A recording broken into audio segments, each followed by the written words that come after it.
சற்று முன் வெளியான தகவல். செல்வ மகள் சேமிப்பு திட்டம். அதிக கணக்குகள் தமிழ்நாட்டில் புதிய சாதனை. அது சொல்லி தான் பார்க்க போறோம். நீங்க நம்ம சேனலும் சப்ஸ்கிரைப் பண்ணாம இருந்தீங்கன்னா மறக்காம லைக் பண்ணிக்கோங்க. சப்ஸ்கிரைப் பண்ணிக்கோங்க. மற்றவர்களுக்கு தெரியப்படுத்த ஷேர் பண்ணுங்க. 2023 முதல் 2024 நிதியாண்டில் தமிழ்நாடு அஞ்சல் வட்டம் 34,00,000 செல்வ மகள் சேமிப்பு திட்ட கணக்குகளை தொடங்கியுள்ளது. இந்தியாவில் மக்களின் நலனுக்காக பல்வேறு சேமிப்பு திட்டங்கள் செயல்படுத்தப்பட்டு வருகிறது. குறிப்பாக பெண் குழந்தைகளுக்காக பிரத்யேகமான திட்டமாக சுகன்யா சம்ருதி யோஜனா திட்டம் உள்ளது. தமிழ்நாட்டில் இத்திட்டம் செல்வ மகள் சேமிப்பு திட்டம் என்று அழைக்கப்படுகிறது. இத்திட்டம் பெற்றோர்களிடையே அதிக வரவேற்பை பெற்றுள்ளது. இந்த செல்வ மகள் சேமிப்பு திட்டம் பெண் குழந்தைகளை காப்போம், பெண் குழந்தைகளுக்கு கற்பிப்போம் இயக்கத்தின் ஒரு பகுதியாக தொடங்கப்பட்டுள்ளது. இந்த திட்டத்தில் ஒரு நிதியாண்டிற்கு குறைந்தபட்சமாக ரூ. 250 முதல் 1,5 லட்சம் வரை டெபாசிட் செய்யலாம். இது ஒரு சிறு சேமிப்பு திட்டம் என்பதால் மாதம் மாதம் செலுத்த வேண்டிய அவசியம் கிடையாது. ஒரு ஆண்டிற்கு மொத்தமாகவும் செலுத்தலாம். இத்திட்டம் நாடு முழுவதும் செயல்படுத்தப்பட்டு வருகிறது.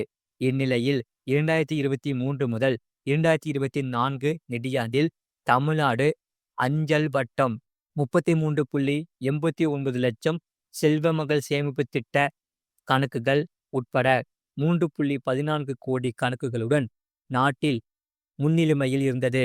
இந்த நிதியாண்டில் இந்த வட்டம் ரூபாய் 1316.80 கோடி வருவாய் ஈட்டி சாதனை படைத்துள்ளது.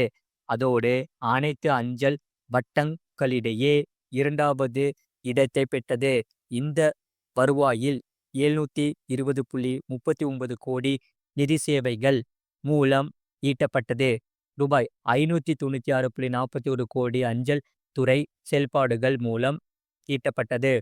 இந்த அஞ்சல் வட்டத்தில் 2023 முதல் 2024 நிதியாண்டில் சிறப்பு மிக்க சேவையாற்றியவர்களுக்கான விருதுகள் 2025 மார்ச் 10ஆம் தேதி என்று சென்னையில் நடைபெற்ற நிகழ்ச்சியில் வழங்கப்பட்டன.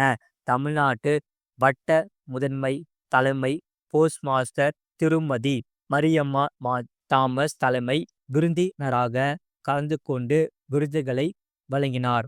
அஞ்சலக சேமிப்பு வங்கி, ஸ்பீட் போஸ்ட், பார்சல் சேவைகள், சர்வதேச அஞ்சல்கள், அஞ்சலக ஆயுள் காப்பீடு, ஊரக அஞ்சலக ஆயுள் காப்பீடு, பிரதமரின் மக்கள் நலத்திட்டங்கள், ஆதார் பரிவர்த்தனைகள், அஞ்சலக பாஸ்போர்ட் சேவை மையங்கள் உள்ளிட்ட 126 வகைகளில் விருதுகள் வழங்கப்பட்டன. இத்திட்டத்தின் கீழ் தமிழ்நாட்டில் அதிக பெற்றோர்கள் தங்களுடைய பெண் குழந்தைகளின் பெயரில் கணக்குகளை தொடங்கி பயன்பெற்று வருகின்றன. இது போன்ற செய்திகளை உடனுக்குடன் அறிந்து கொள்ள மறக்காம சேனலை சப்ஸ்கிரைப் செய்யுங்கள். மற்றவர்களுக்கு தெரியப்படுத்த ஷேர் செய்யுங்கள்.